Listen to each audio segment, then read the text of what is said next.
Hey everyone, Rohit this side, and I welcome you all to today's new video analysis. So the current time is 1957 hours, and I am going to record the analysis of Nifty for 25th of February 2025. तो I hope guys कि जो last video हमने कल post out किया था एक अच्छा informative video था और इन लेवल्स को स्पेशली बताया गया था और स्पेशली मैंने बोला था कि यहाँ पे एक स्ट्रांगली सपोर्ट जोन का क्रिएशन हो रहा है। मैं अभी भी रेडी नहीं हूँ, आई एम नॉट एक्सपेक्टेड कि यहाँ से मार्केट फॉल करना चाहिए। मैं अभी भी एक्सपेक्टेड रेंज जो मेरी है वो अपसाइड की तरफ ही है। फॉल साइड की तरफ मैं कब देखूंगा? अगर यहाँ पे वापस ये मार्केट पुल लेने के लिए आता है और ये पुल अब की बार सस्टेन नहीं करता है, मार्केट स्लिप डाउन होता है, तो फिर हम बोलेंगे कि नाउ अगेन यहाँ पे कौन एक्टिव हो जाएंगे? सेलर्स। देखो चार्ट हमें बहुत सी चीजें बता देता है। मैंने पहले भी इन चीजों को डिस्कस किया था और पहले भी ये चीज समझाई थी कि लॉन्गर टाइम फ्रेम यानी डेली टाइम फ्रेम पे अब मेरे को यहाँ पे एक सिमेट्रिकल ट्रायंगल पैटर्न मुझे दिख रहा था और यहाँ पे जनरल टेंडेंसी थी और उसके अलावा मुझे एक और पैटर्न यहाँ पे दिख रहा था हेड एंड शोल्डर जैसा, जो कि शोल्डर के साथ वो स्लोली डाउन हो रहा था पैटर्न।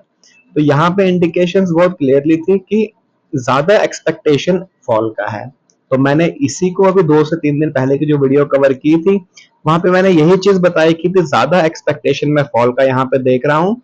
बट जो ये सपोर्ट क्रिएट कर रहा था मार्केट, ये काफी अच्छा सिंबल था यहाँ पे कि एक रेंज यहाँ पे मूवमेंट यहाँ पे हो सकती है।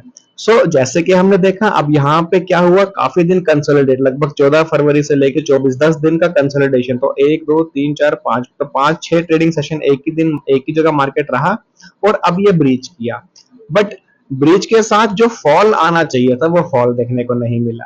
ठीक है, तो अगर मैं टोटल फॉल की यहाँ पे बात करूं कि टोटल फॉल कितनी बड़ी ये कैंडल है आज की, तो टोटल फॉल इज अराउंड 0.7%। तो 0.7% का फॉल है, जो कि है तो काफी बड़ा फॉल। बट अगर मैं इसको एवरेज एवरेज एवरेज स्पेसिफिकली बोलूं तो फिर मैं ये बोलूंगा कि अभी भी यहाँ पे स्ट्रेंथ मेरे को दिख रही है। नहीं तो ये जो फॉल होना चाहिए था ना, ये कुछ इस तरह का या फिर इस तरह की कैंडल या फिर इस तरह की कैंडल होनी चाहिए थी, है ना, एक स्ट्रॉन्ग रेड कैंडल यहाँ पे होनी चाहिए थी। दैट इज वाई मैं अभी भी यहाँ पे बाइंग साइड का प्रेफरेबल ट्रेड में ज्यादा यहाँ पे लूंगा। और देखो अब मार्केट आ चुका है नेक्स्ट सपोर्ट लेवल की तरफ, जो कि कल मैंने बताया था 510 रुपीज के आसपास का नेक्स्ट यहाँ पे सपोर्ट लेवल है। और अब अगर ये 510 को भी ब्रेक कर देता है तो वी कैन एक्सपेक्ट अब यहाँ से फिर एक्सपेक्टेशन 220 और फिर 200 की तरफ हम बढ़ते हुए नजर में आएंगे। लेकिन क्या यहाँ पे ये वाला पैटर्न सस्टेन होगा?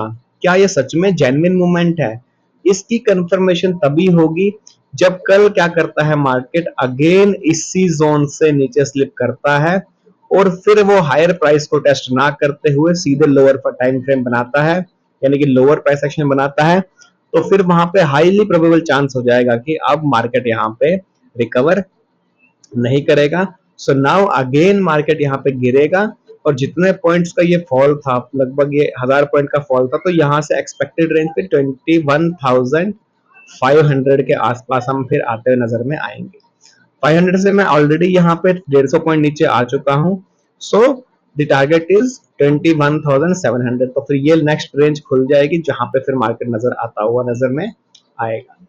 ठीक है, ये तो एक डिस्कशन था। बाकी प्राइस एक्शन मैंने कल भी समझाया था, मैंने बताया था कल भी कि अगर मुझे सेलिंग का ट्रेड देखना है, मैंने क्या बोला था, अगर सेलिंग का ट्रेड देखना है तो इसके नीचे अगर खुल के टेस्ट करने के लिए, अभी देखो फर्स्ट कैंडल पे ही यहाँ पे टेस्टिंग की है, टेस्ट के बाद सस्टेन नहीं किया और मार्केट यहाँ पे फॉल हुआ।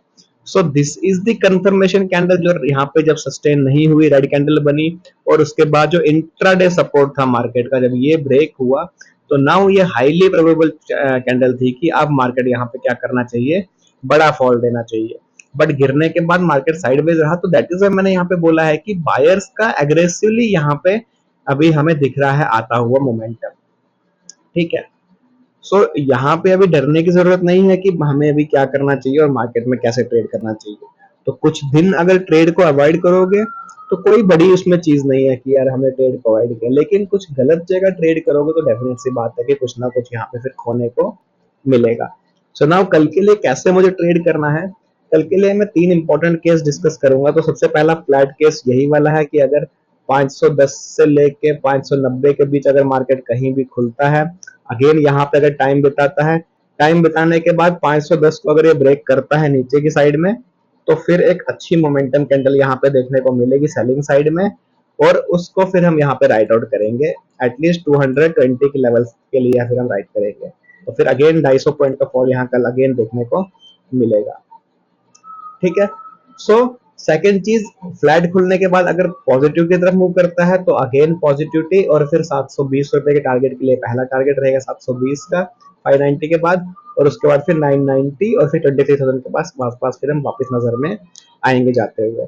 थर्ड इंपॉर्टेंट चीज कि अगर यहाँ पे क्या होता है ज्यादा बड़ा गैप अप, फिर से अगेन यहाँ मार्केट अगर खुलता है तो पहली प्रोबेबिलिटी अगेन सेलिंग की। क्यों बोल रहा हूँ? बिकॉज देखो यहाँ पे जो लोग बायर होंगे उनको प्रॉफिट दिखेगा, तो फिर यहाँ बुकिंग होगी प्रॉफिट की, तो थोड़ा बहुत प्रेशर आएगा, मार्केट गिरेगा, गिरने के बाद अगेन बाइंग। सो डिप पे मैं यहाँ बाई करने वाला हूँ, डिप पे मैं यहाँ सेल नहीं करूंगा, बिकॉज मेरा व्यू अभी बाइंग साइड का ही है, मैं सेलिंग साइड में भी चेंज नहीं हुआ। फोर्थ इंपॉर्टेंट चीज कि अगर गैप डाउन अगर इसके नीचे खुल जाता है 510 के नीचे, तो फिर सेम स्ट्रेटेजी कि पहले आने देना मार्केट को टेस्ट करने के लिए लेवल को, उसके बाद फिर सेलिंग का सोचेंगे। ठीक है, तो ये केस इंपॉर्टेंट है, माइंड में रखना। बाकी मिलते हैं कल एक नए वीडियो के साथ, तब तक के लिए take care and save trading.